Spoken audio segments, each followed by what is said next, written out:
If it was shut down 5 years ago, there'd be hundreds or thousands of people still alive today. If it was shut down 12 months ago, my brother'd still be here. The government are failing people, police are failing. I think it's disgusting.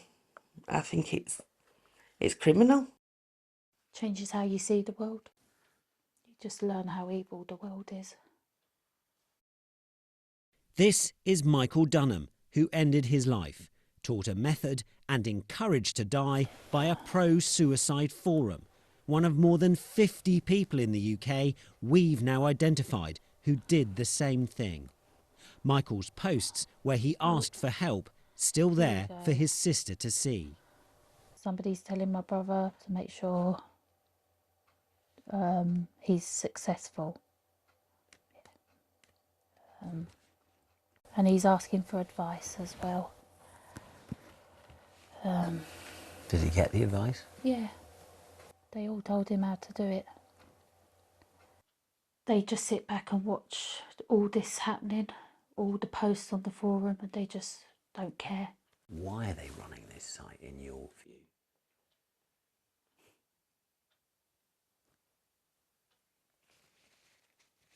Sorry. Sorry. No, that's fine. Do you want to take a moment or two? I don't know why they do it. No. Sorry. I have been through so much in my life. I could have easily ended up on that forum myself. I know how much the people on there are struggling. Right now I'm a bit of a mess because this is all I seem to be talking about, but yeah. I'm not going to stop. Like, I just can't. I can't live in a world knowing this stuff exists without trying to stop it. It's a site where the lonely, depressed and vulnerable meet. We're not going to name it. It's well known to the authorities and banned in some countries, but easily available here. People talk openly about suicide methods. This administrator discusses hiding poison from the police when they carry out welfare checks. Some forum members even post their final moments. Rarely does anyone try to stop them.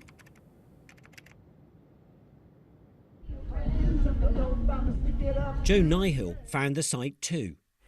We've kept it as it is. His mum Catherine and her daughter-in-law Mel still have Joe's last note. Even he wanted it shut down. If you get my phone, you'll see a website. Please do your best in closing that website for anyone else. Look out for my mum and family. So he was still thinking about you? He was. Thinking about his mum. And that was Joe?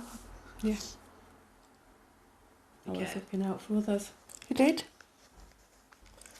And that's why you're still doing this? Yeah. Yeah. So Catherine and Mel have been gathering evidence, lobbying the government, trying to unmask those behind the site. They've even managed to speak to one of its founders.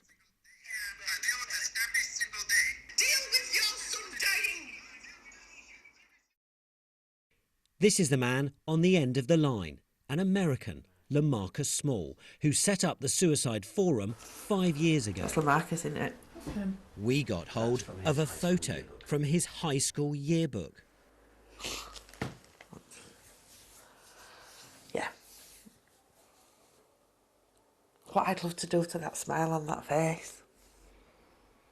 Do you know, he needs putting in a cell. And that cell being covered wall to wall and ceiling of every single face that has been on that site that has killed themselves. One of those pictures would be of Gary Cooper. We used to go to the old cop. My dad would take us every week. Gary's brother Lee, like Catherine and Melanie, wants justice. If you were sitting opposite Lamarcus Small now, what would you say to him? I don't know. I actually don't know. God, I don't know. I mean, in reality, I don't think there would be much said. I think I'd end up hating the man badly. You're angry? Yeah, every person that's died through that site, there's a family behind that that's been destroyed. You know, there's friends. You could say there's 100 people behind every suicide death on that site. There's 100 people affected. And it's just going to keep going. So I want to know what he gets out of it. That answer could lie here. Painstakingly, we've tracked Lamarcus down to a small town in the southern US. We're in Huntsville, Alabama, and that, we think, is where Lamarcus Small lives. We've been waiting here all day and seen no sign at all, but we really want to try and talk to him. We wait into the night, and for 2 more full days, nothing. Until suddenly, there he is, at last, Lamarcus Small. Hi Lamarcus, how are you? I'm Angus from the BBC. I want to talk to you about the suicide forum you set up. You know, hundreds of people have died after going on that. Children are even going on that. Have you got anything to say to the relatives of the dead? Lamarcus, surely you've got the guts to come out and talk to me.